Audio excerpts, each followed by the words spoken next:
వాళ్ళకి దూరం కావడం, అంత ఆస్తి అంతస్తు వదులుకోవడం నాకు ఇష్టం లేదు. నీకిష్టమైనట్టు నేను ఉండాలంటే నాకిష్టం లేని పని నేను చేయాలి. మా నాన్నకి ఇష్టమైన పిల్లని నేను చేసుకోవాలి. ఆ పిల్ల ఎలా ఉంటుందో తెలుసా? ముఖవాది చంద్రబింబం, వ్యత్యస్త నేత్రార వింద. అంటే ఒక కన్ను కాస్త పైన, ఓ కన్ను కాస్త కింద ఉంటుంది. బ్రహ్మాండంగా నవ్వుతుంది కూడా.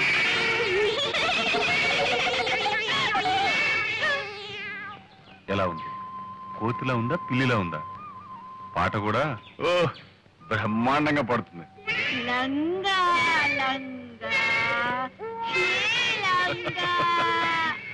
లంగా లంగా అంటే తప్పుగా అర్థం తీసుకున్నావు.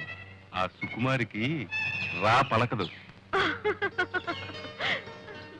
ఆ అమ్మాయిని నేను చేసుకోవాలని, నువ్వు ఇలా నవ్వుకోవాలని నీకు ఆశగా ఉంటే ఓకే, బాగా ఆలోచించుకొని చెప్పు. ఆ అమ్మాయిని చేసుకోమంటావా, ఇంత విషయం తీసుకోమంటావా? నువ్వేం చెప్తే అదే చేస్తాను. సరే అయితే. తొలినే చేసిన పూజా ఫలము, తొలినే చేసిన పూజా ఫలము, తెలిసెను నా పాలి దైవమా. తొలినే చేసిన పూజా ఫలము, తెలిసెను నా పాలి దైవమా. తొలినే చేసిన పూజా ఫలము.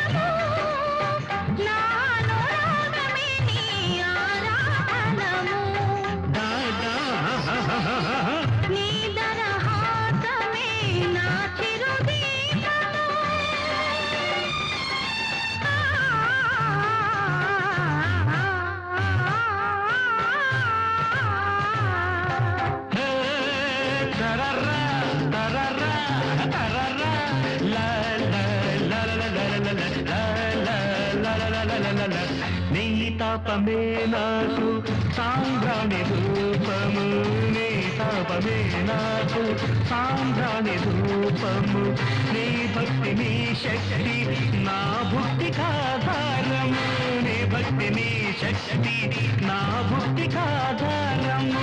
తరం పం పం తరం పం పం తరం పం. తొలినే చేసిన పూజా ఫలము, తెలిసెను నా పాలి దైవమా. తొలినే చేసిన పూజా ఫలము.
సరి సరి సరి సరి పని సరి, మామగారి పని సరి, నే మామగారి పని సరి.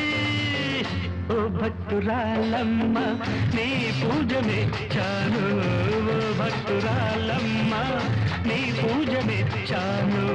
నా భార్యగా నీకు వరమునే నిచ్చాను, నా భార్యగా నీకు వరమునే నిచ్చాను. శబబ్బర్రి శబబ్బర్రి శబబ్బా. తొలినే చేసిన పూజా ఫలము, తెలిసెను నా పాలి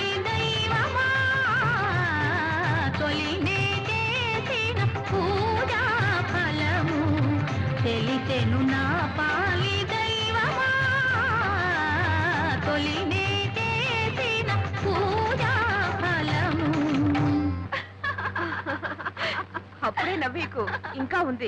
ఇంకేముంది, వాళ్ళ నాన్నగారు మధు గారిని అసలు నా కొడుకువే కాదు అని ఉంటారు. వెంటనే మధు గారు అయితే నేను ఎవరు కొడుకునో చెప్పండి, ఆయన దగ్గరే పర్మిషన్ తీసుకుంటానని సినిమాల్లో చెప్పుంటారు. అంతే జరిగింది. ఆ తర్వాత తండ్రి కొడుకులు విడిపోయారు. సరే, మీ ఆయన గారికి ఇంత సాహసం ఎక్కడి నుంచి వచ్చిందే? మీ ఆయన సావాసమే. సర్లే, సాహసం వస్తే మంచిదే గాని ఇంకే పోలిక రాకుండా ఉంటానయ్యా. అదేంటి అలా అంటావు? మా అన్నయ్యకేం తక్కువ?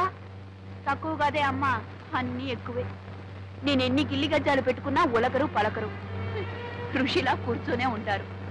ఆయన ఓర్పు చూస్తుంటే నాకే ఓర్పు పోతుంది. ఎక్కడికో వెళ్తూ ఉంటారు, వస్తూ ఉంటారు. ఎక్కడికి నేను అడగను, ఆయన చెప్పరు. ఇక ఇంట్లో ఉన్నంతసేపు రామకోటి రాస్తున్నట్టు ఏదో రాస్తూనే ఉంటారు. మొత్తానికి ఇద్దరం మా ఇల్లు మీ ఇంటికి ఎంత దూరమో, మీ ఇల్లు మా ఇంటికి అంతే దూరం అన్నట్టు ఉంటున్నాం. అలా ఎందుకు ఉండాలి? నువ్వు ఆయనకు దగ్గర అనుకుంటే ఆయన నీకు దగ్గర అవుతారు. చూడు, అక్కర్లేని వాళ్ళని పిలిచి మీద పట్టడం అడుక్కోవడం నాకు ఇష్టం లేదు. నీ ఆత్మార్పణ సిద్ధాంతం నాకు వంట పట్టదు బాబు. మా ఆయన అలా ఉండటమే నాకు ఇష్టం. ఎందుకనంటా, మా ఆయన అసలైన మొగాడన్నవాడు తన భార్య ఒక పశువుగాను బానిసగాను ఉండటానికి ఒప్పుకోడు. ఒక వ్యక్తిత్వం ఉన్న మనిషిని పెళ్లి చేసుకుంటాడు. మేమిద్దరం అలా సమయుతులుగా ఉండటమే నాకు సరదా. మొత్తం మీద సంతోషంగా ఉన్నారు, అంతే చాలు. చీటికి మాటికి పోట్లాడుకుంటాం. అసలు నిజం చెప్పాలంటే ఏ భార్యాభర్తలు పోట్లాడుకోరు. ఎవరి ఆత్మాభిమానం వాళ్ళది. ఏవోనమ్మా, మొగుడు పెళ్లాల మధ్య ఆత్మాభిమానం అన్నది ఇంతవరకు నాకు అర్థం కాలేదు. కోరిన వరాలు ఇవ్వలేదని దేవుణ్ణి పూజించడం మాంటావా? అలా పూజించడమే ఆత్మార్పణ. అమ్మో, నీ ఆత్మార్పణ నాకు అంతకంటే అర్థం కాలేదు. నన్ను వదిలేయమ్మా. క్లబ్కు టైం ఎంత వస్తాను. క్లబ్ లో కూడా చేరావా? ఏంటి క్లబ్ లో కూడా చేరామని అడుగుతున్నావు? పెద్ద తప్పు చేసినట్టు. లేడీస్ క్లబ్బేలే, ఏదో టైం పాస్ అవడానికి. వస్తాను. అయ్యో, నా బ్యాగ్ మర్చిపోయాను. అయ్యో, నా బుక్. సారీ, వస్తాను.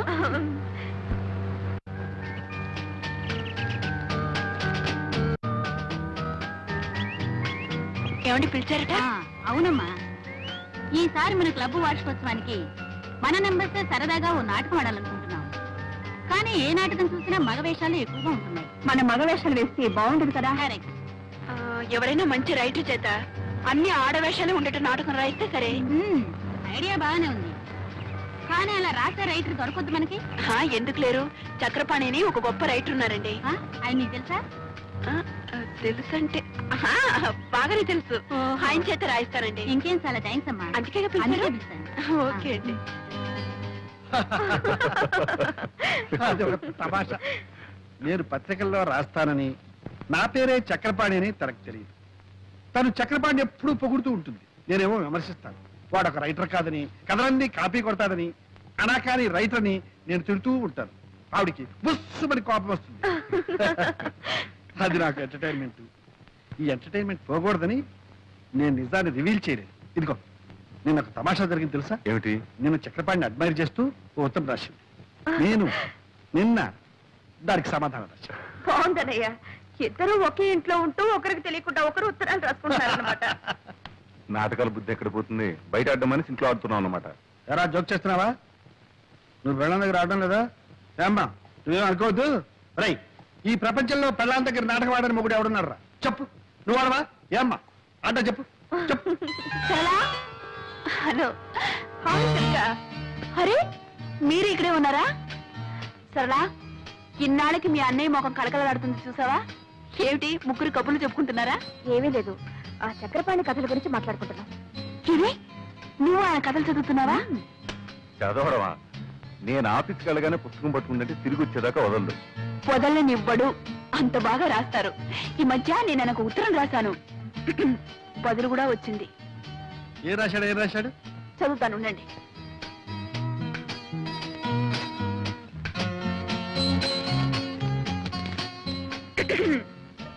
శ్రీమతి దుర్గా ప్రసాద్ గారికి మీ ఉత్తరం అందింది.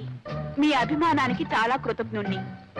మీ భర్త కూడా ఒక రచయితని, ఆయన రచనలు ఏ పత్రికలోనూ పడటం లేదని, ఆయన మీద మీకున్న అసంతృప్తిని తెలియజేశారు. మన దేశంలో ఎందరో మహాకవులు, మహారచయితలు అలా మరుగున పడి ఉన్నారు. మీ భర్త కూడా ఒక మహారచయిత అయి ఉంటాడు. ఎప్పుడో ఒకప్పుడు తప్పకుండా వెలుగులోకి వస్తాడు. సర్లేండి. చూసారా, మీరేమో ఆయన కాపీ రైటర్ని తీసి పారేస్తున్నారు. ఆయన మిమ్మల్ని గొప్ప రచయిత అని మెచ్చుకుంటున్నారు. అదే ఆయన గొప్పతనం. గొప్పతనమే. నన్ను గొప్పాడు చేసి అతను గొప్పాడు అయిపోయాడు.